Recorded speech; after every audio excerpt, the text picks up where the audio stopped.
السلام عليكم ورحمة الله وبركاته. أهلا بحضراتكم في خاطرة إيمانية جديدة. أقرب ناس أبعد قلب. المسافة مش بعد خطوات، أحيانا بتبقى بين سريرين في نفس الأوضة، اتنين نايمين جنب بعض لكن بينهم صمت أوسع من بحر. ايدين قريبة لكن قلوب تايهة. كلمة بسيطة كانت ممكن تصلح، لكن الكلمة ماتت قبل ما تتقال.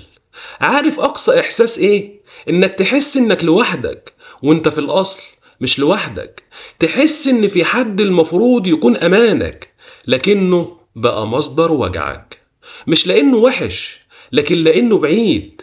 بقينا بنعدي على بعض في البيت زي الضيوف، نرد بكلمة ونخبي ألف إحساس، نبتسم قدام الناس ونرجع نسكت قدام بعض.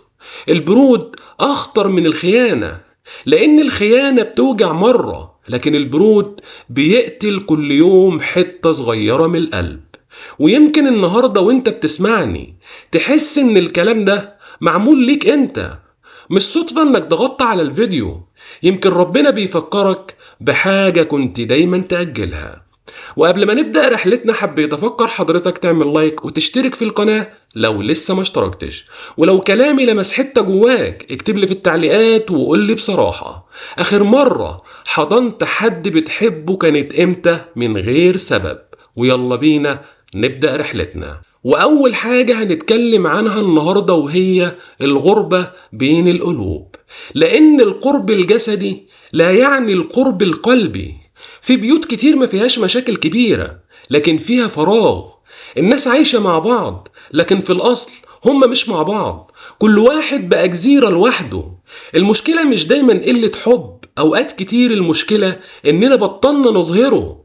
كل مرة بنسكت فيها عن وجعنا، كل مرة بنقول كبر دماغك، كل مرة بنعدي الموقف بدل ما نعالجه. المسافة بتزيد واحنا مش واخدين بالنا ان القلوب بتبرد واحدة واحدة.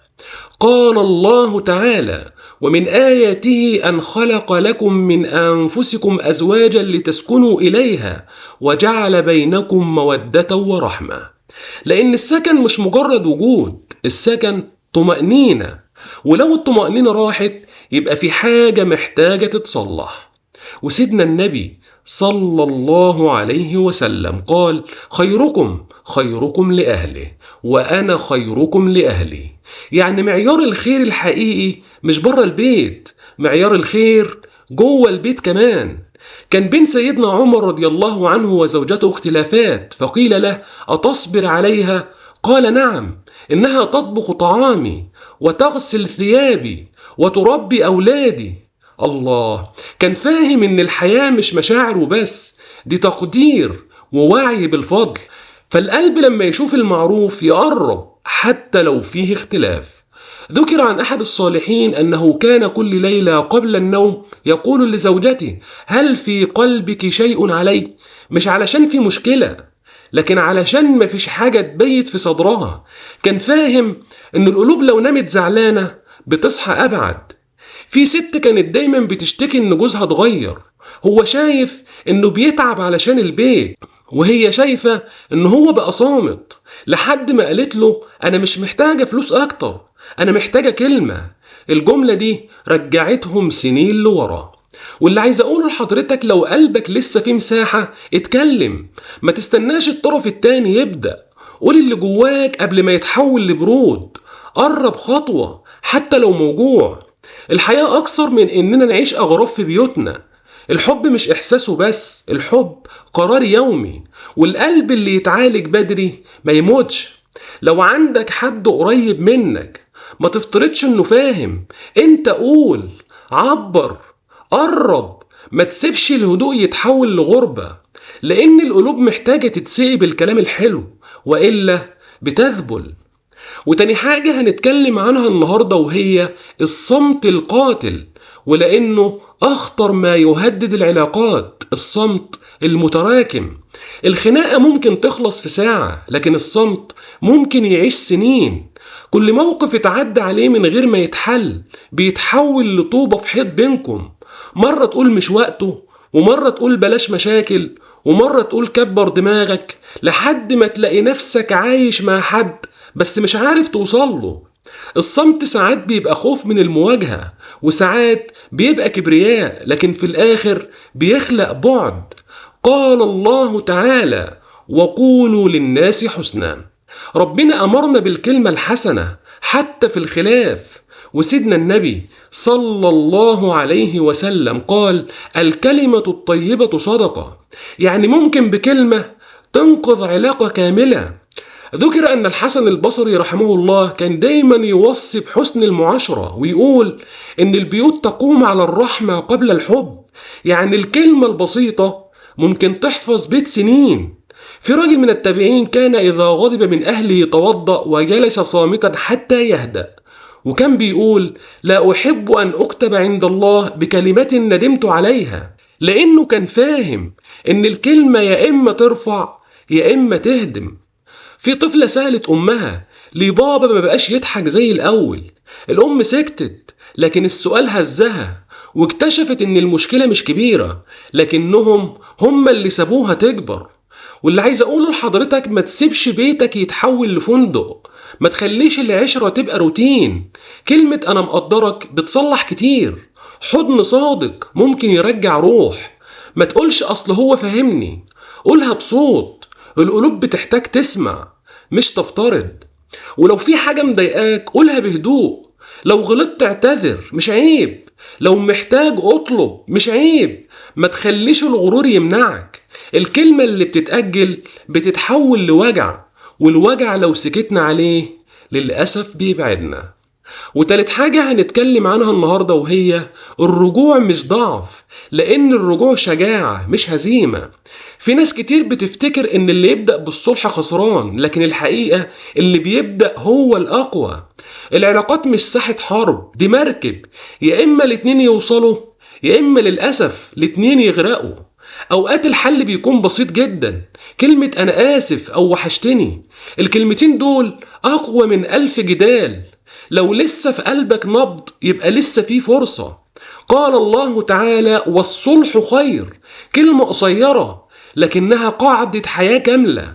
وسيدنا النبي صلى الله عليه وسلم قال: ألا أخبركم بأفضل من درجة الصيام والصلاة والصدقة؟ إصلاح ذات البين.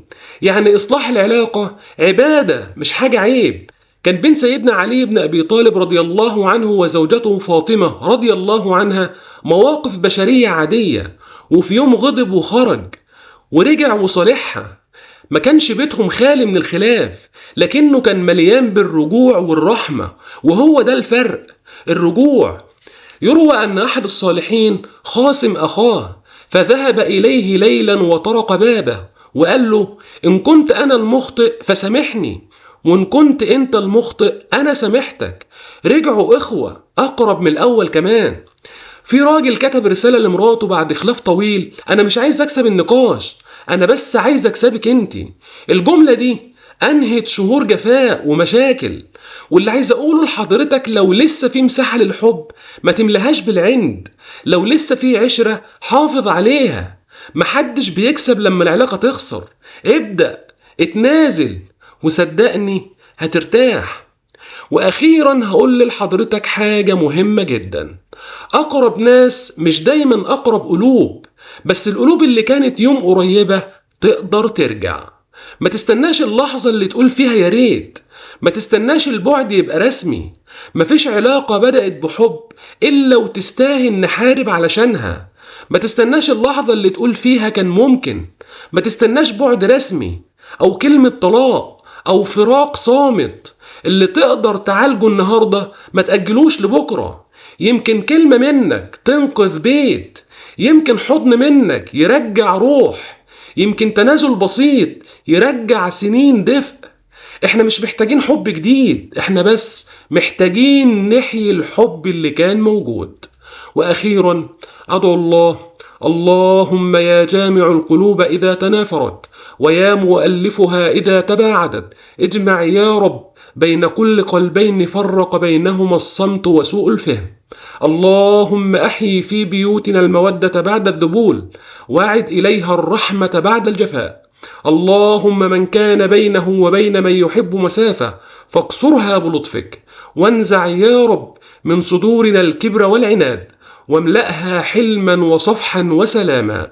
اللهم أصلح ذات بيننا، واجعل يا رب بيوتنا سكنا لا غربة فيها، واجعلنا يا رب مفاتيح للخير مغاليق للفرقة، برحمتك يا أرحم الراحمين.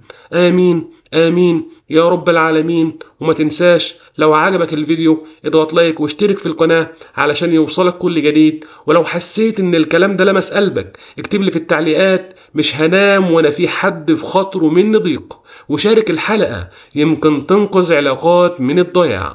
جزاكم الله كل خير على حسن استماعكم، والسلام عليكم ورحمة الله وبركاته.